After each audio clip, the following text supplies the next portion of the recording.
আচ্ছা, তুমি আমাকে স্বামী হিসেবে পেয়ে খুশি তো? হ্যাঁ হ্যাঁ খুশি। আমার বাড়িতে তেমন কেউ নেই, মা আর একটা ছোট্ট বোন।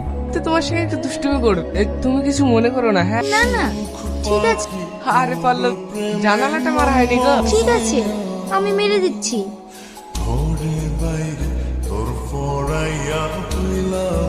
বলো পল্লবী, কে একজন জানালার পাশে দাঁড়িয়ে আছে? কে কে ওখানে? তুমি? তুমি ওকে চেনো নাকি? হ্যাঁ, আমাদের গ্রামের বাড়ি। তুমি ওখানে কি করছো? ভেতরে এসো। তুমি এখানে কিভাবে আসলে? তোমার চিঠিটা পাওয়া মাত্রে আমি আর থাকতে পারিনি। তোমার গাড়ির পেছনে ছুটতে ছুটতে এত দূর চলে এসেছি। মানে আমি তো কিছুই বুঝতে পারছি না। রোহন, তুমি হয়তো জানো না, আমি এই ছেলেটাকে ভালোবাসি। তুমি কি বলছো? আমি ঠিকই বলছি। তাহলে তুমি আমাকে বিয়ে করলে কেন? আমি বিয়ে করতে